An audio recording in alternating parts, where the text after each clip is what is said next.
መታረም የሆነ ከሆነ በራሱ በውስጥ ችግርና ሴራ የሆነ እንደሆነ በሁለት መንገድ ማየት ያስፈልጋል። አንደኛ ኢህአዴግ በዘመን ውስጥ ንፋስ ሳይገባበት ቀርቶ አያውቅም። ከተፈጠረ ጀምሮ ንፋስ አለው።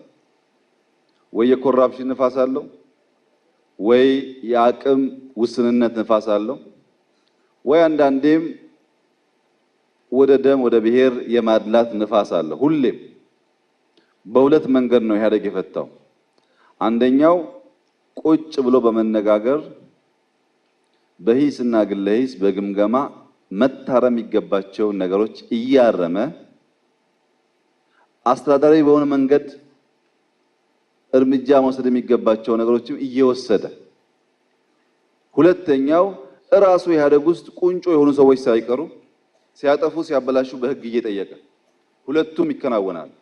በኢህአዴግ ውስጥ በህግ መጠየቅ የሚገባቸው አካላት በህግ ይጠየቃሉ። ህግ ከኢህአዴግ በላይ ስለሆነ በኢህአዴግ ውስጥ መታረም፣ መገምገም፣ መገሰጽ ያለባቸው ሰዎች ይገሰጻሉ። መንግስት እንደ መንግስት ቢሄቭ ያደርጋል።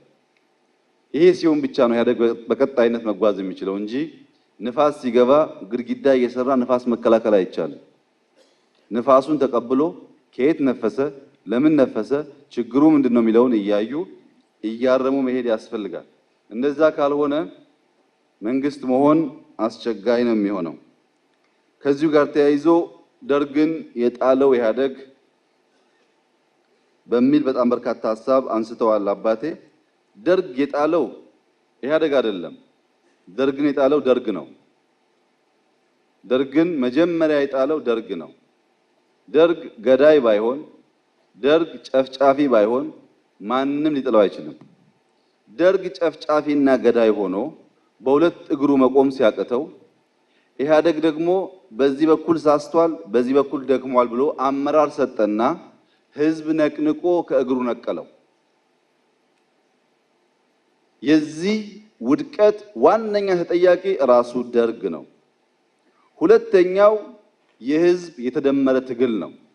ኢህአዴግ የሚወስደው ድርሻ አመራር መስጠቱና ለዚያ አመራር መስጠት መክፈል የሚገባውን ዋጋ ለመክፈል ዝግጁ የሆኑ ሰዎች፣ ዋጋ የከፈሉ ሰዎች፣ ህይወታቸውን የገበሩ ሰዎችም አመራር የሚሰጠው ድርጊት አካል መሆናቸው ብቻ ነው።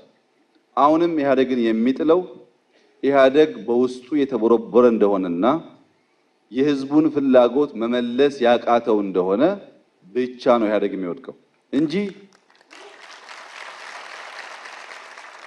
ትጥቅ ትግል የሚታገሉ ሰዎች ስላሉ መንግስት አይወድቅም። እንደዛ ቢሆን ኖሮ 27 ዓመት መቆየት አንችልም ነበርኛ። 27 ዓመት የቆየ ነው ወይም ካሁን በኋላ የምንወድቀው በትጥቅ የሚታገሉ ሰዎች በረሃ ስለገቡ ስላልገቡ ሳይሆን እኛ ለህዝብ የገባነውን ቃል በመፈጸምና ባለመፈጸም ብቃታችን ይወሰናል።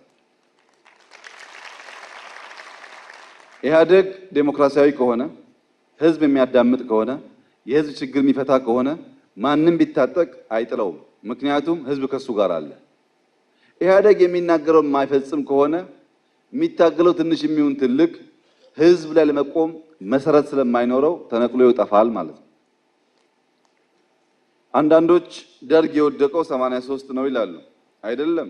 ደርግ የወደቀው የወጣ ማግስት ነው።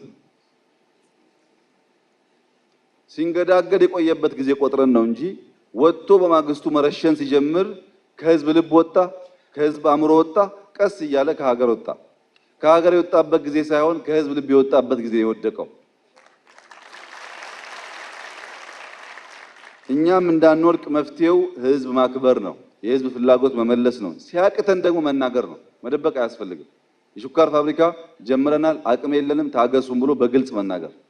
በየሄድክበት ቃል እየገባ በየሄድክበት ለዛ ስብሰባ ብቻ ህዝብ እያታለልክ የምታልፍ ከሆነ የጊዜ ጉዳይ ነው፣ ህዝብ ይጠይቃል። ያኔ ምላሽ ይጠፋል ማለት ነው። ለኢትዮጵያ ዋስትናው ኢህአዴግ አይደለም፣ ዴሞክራሲ ነው። ለኢትዮጵያ ዋስትናው ዜጎች መብታቸውን አክብረው አስከብረው ግዴታቸው መወጣት ሲችሉ፣ ህዝቡ በሀገር ጉዳይ በድንበር ጉዳይ የማይደራደር ሲሆን፣ የፖለቲካ ፓርቲዎች መጡ ሄዱ ትርጉም የለውም። ዋናው የኢትዮጵያ ሕዝብ ለዘመናት የፈለገውን የታገለበትን የዲሞክራሲያዊ ጉዳይ አሳልፎ ያለመስጠት ጠንካራ ቁመናና አንድነት እንዲኖረው ማድረግ ነው። ያ ሲሆን የፖለቲካ ድርጅቶች ጸረ ዲሞክራሲያዊ አገዛዝ ማምጣት አይችሉም ቢኮዝ ህዝቡ ዲሞክራሲ ስላለው። ያ ሲሆን ህዝቡ መጠየቅ ይለምዳል። ልክ እንደምታደርጉት ይሄን ብላችኋል አምጡ፣ ይሄን ብላችኋል አድርጉ፣ ካላላችሁ አትመረጡም እያለ መያዝ ስለሚጀምር የፖለቲካ ድርጅቶች በተናገሩት ልክ የሚሰሩ ይሆናሉ። ስብሰባው ሲያልቅ ወደ ጫት ቤት የሚገቡ ከሆነ ወደ መጠጥ ቤት የሚገቡ ከሆነ የተናገሩት የሚረሱ ከሆነ የማይሰሩ ከሆነ ስም ብቻ ነው፣ ኖሮ አልኖሩ ትርጉም የለውም። ሰርተን ቀን ማታ ሰርተን የህዝብ ፍላጎት መመለስ ስንጀምር ህዝቡ ሲያቅተንም ይገነዘባል። የኛ ህዝብ የማይገነዘብ ህዝብ ስላልሆነ በንጽህና ከሌብነት ውጪ በታማኝነት የተናገርነውን ለመተግበር ጥረት እያደረግን የአቅም ውስንነት ቢያጋጥመን እርግጠኛ ሆኜ የምነግራችሁ የኢትዮጵያ ህዝብ አይጠይቀንም። የኢትዮጵያ ህዝብ እየጠየቀ ያለው አትስረቁ ነው።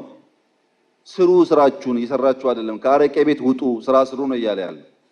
በየአረቄ ቤት ተቀምጣችሁ መንግስት መምራትም መንግስት ለማውረድም አትዶልቱ ነው እያለ ያለው። ቢሮ ገብታችሁ ስራ ስሩ፣ የሚሰራ ሰው ላይ እጅ መቀሰር ትታችሁ ስራ ውስጥ ግቡ ነው እያለ ያለው።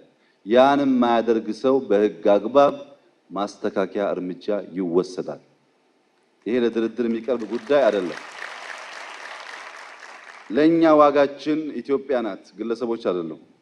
የኢትዮጵያን አንድነት፣ ደህንነት አደጋ ውስጥ የሚጥል ማንኛውም ኃይል ከኢትዮጵያና ከህጓ በታች ስለሚታይ ይሄ እኔንም ይጨምራል፣ ሀጂንም ይጨምራል።